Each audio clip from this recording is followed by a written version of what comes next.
Hello, everyone. We are going to talk about internet security in the context of healthcare, but also the concepts that we are actually going to discuss are concepts that actually apply to all other businesses or even in your personal use of gadgets.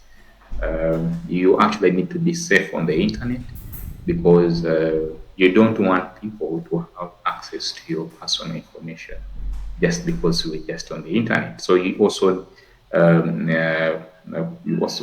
also gain skills on how to protect your information while on the internet. This is because on the internet we actually share sensitive information, and in the context of healthcare, the information that is actually very crucial is patient information, but we also have financial information or even proprietary information that is very crucial for businesses. So you don't want people to easily access this information and use it to their advantage. So you need to have strong passwords, firewalls, and even antivirus software and data encryption mechanisms to make sure that you protect the data against cyber attack.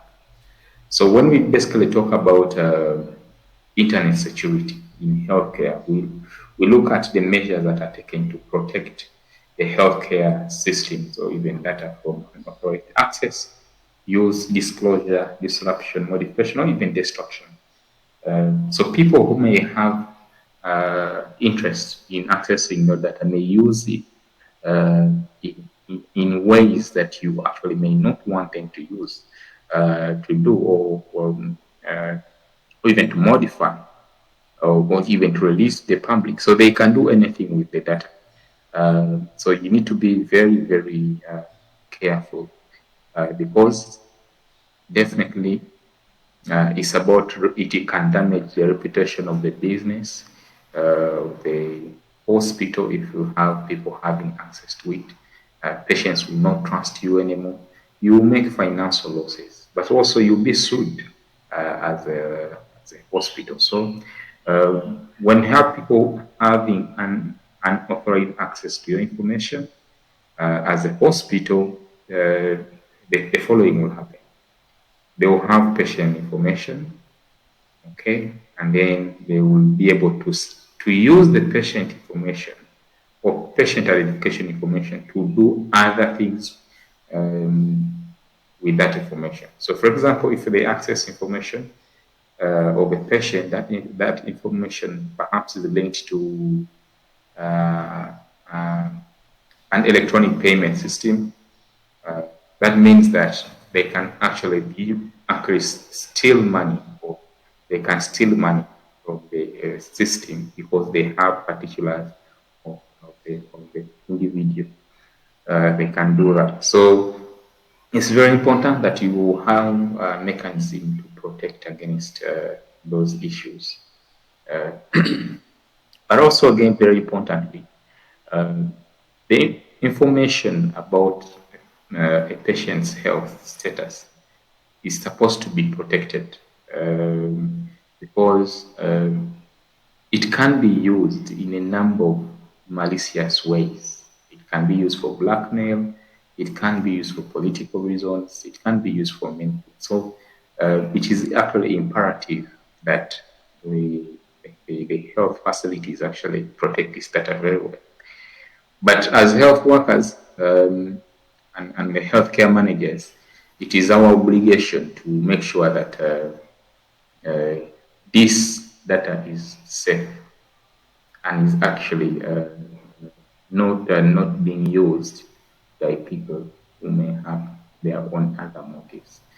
So it is not only a legal obligation, but it's also a moral obligation. So if information is actually stolen through cyber attacks, many things can happen. Of course, the computer systems may not work. Patient care will be disrupted. Of course, the general hospital work or operations would be halted. So that's why it is very important to stay vigilant and take protective measures. So what threats can actually happen? The threats can come within the organization, or they can actually come outside the organization. So those that come outside the organization can be hackers, or even malwares or computer programs that are aimed at making sure that they slow down computers or even steal data from computers.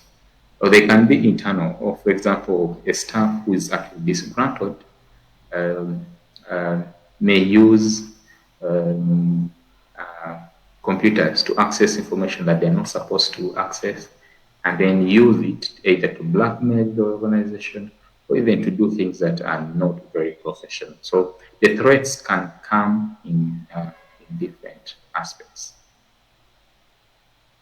But also, the other things that can actually put us at risk of cybersecurity risks, things that happen when we actually reveal our information to people just because they have actually tricked us to do that.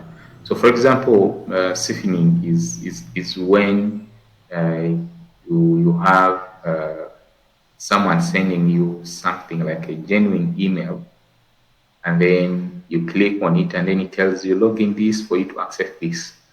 Then you log in, and but the process of you logging in, they're actually accessing your information.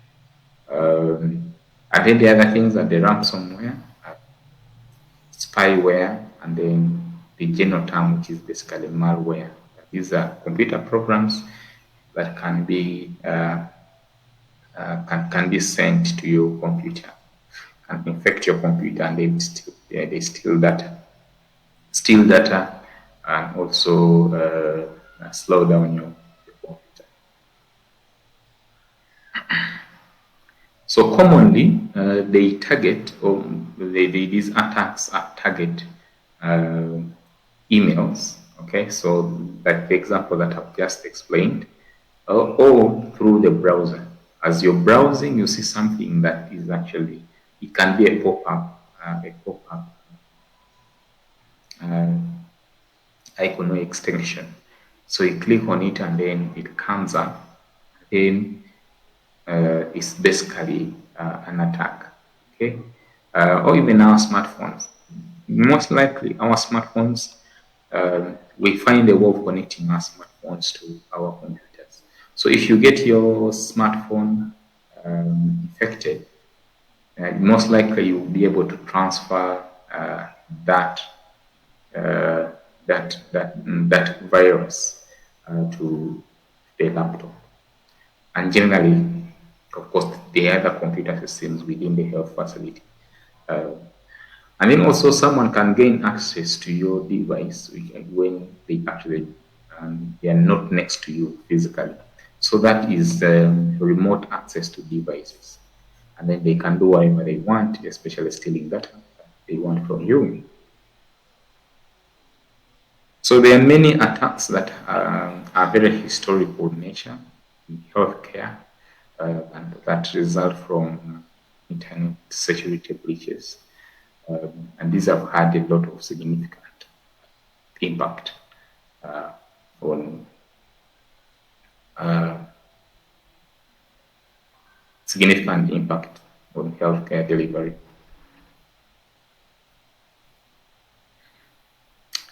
Skip that.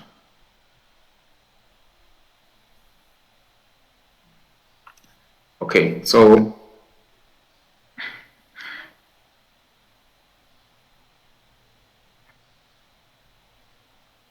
skip that.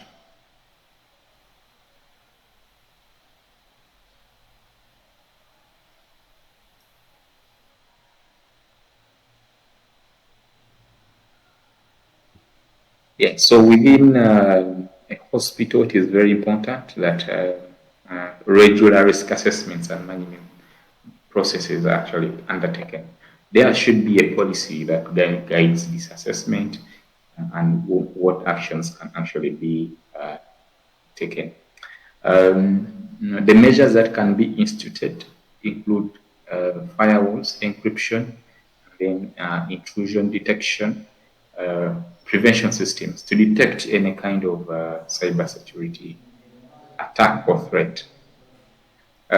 So the procedures, guidelines, and policies are very important because they clearly stipulate who has what kind of access, and then also stipulate issues to do with backup and recovery of data.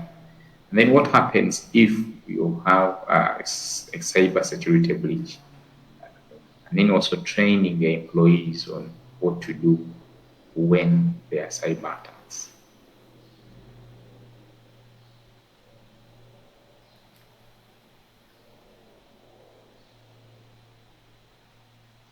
Okay, so incident reports should be written if there is any cyber attack incident that has happened. But also this should be stipulated very well in the guidance.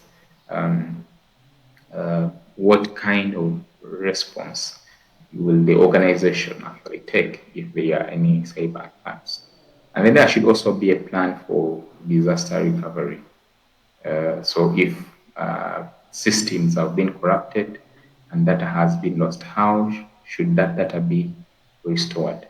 It's also very important that the business actually has what we call a business continuity plan to ensure that essential business functions can actually continue in the event that computer systems have been disrupted.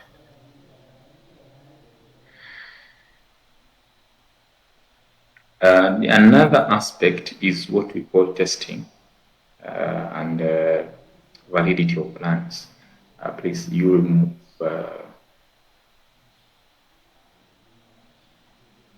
remove the definition of. So just have testing and validation of plans without the title. So testing and validation of plans. This actually means that if you have a plan in place, you need to make sure that you test to ensure whether it is actually very effective and it can actually work. Sometimes you have a plan in place to use a particular software, for example, to respond to any issues.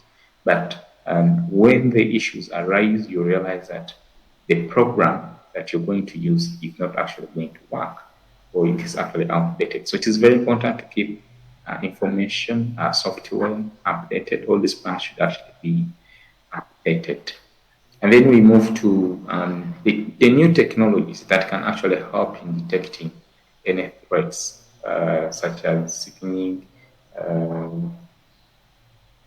that is phishing, and then also malware attacks. It's very, very important to incorporate these now new technologies which are becoming actually realities. And then we look at blockchain technology and how it can be used to secure information about patients. They actually blockchains allow transfer of bulk data without enabling anyone to have access to that data. That is what we call blockchain technology. And then the other issues that we also have are that we have a lot of devices that patients can actually be using, what we call medical devices. They have sensors that are connected to the internet and then perhaps can be used to give us information about the patient. This kind of technology is what we call the Internet of Things, or we can actually say the Internet of Medical Things. They also pose particular security challenges to healthcare organizations, and if you're actually using any of this, it is very important to be aware of the security threats associated with such devices. And then we have cloud computing, where you have information being stored in cloud services. It's also very important that you have security systems or measures that actually can address security threats that can be as a result of data that is actually stored in the cloud. So, in summary, we can say that healthcare organizations need to respond to the threats by having comprehensive plans to prevent cyber attacks. They can implement measures such as making sure that there are strong passwords, updating software regularly, and training the staff on what to do if there is a suspicious activity. And that they should also know basic internet security measures, how they use their emails, and how emails can actually be a target, and also browsers, how they can be a target for attackers. So the employees actually play a very big role because they use gadgets. They're actually the ones who use these computers, and they also have their own personal computers or even their own personal phones. But this can actually form a link. You could have a secure computer system for the hospital, but again, there's leakage that is created by not making sure that the staff actually know how to use their personal gadgets and how that personal gadgets can actually get the hospital computers infected. So this is actually very, very key. It's very important to look at the health workers as well. So best practices are the ones that I've actually just talked about. So that's all. Thank you for listening to this presentation.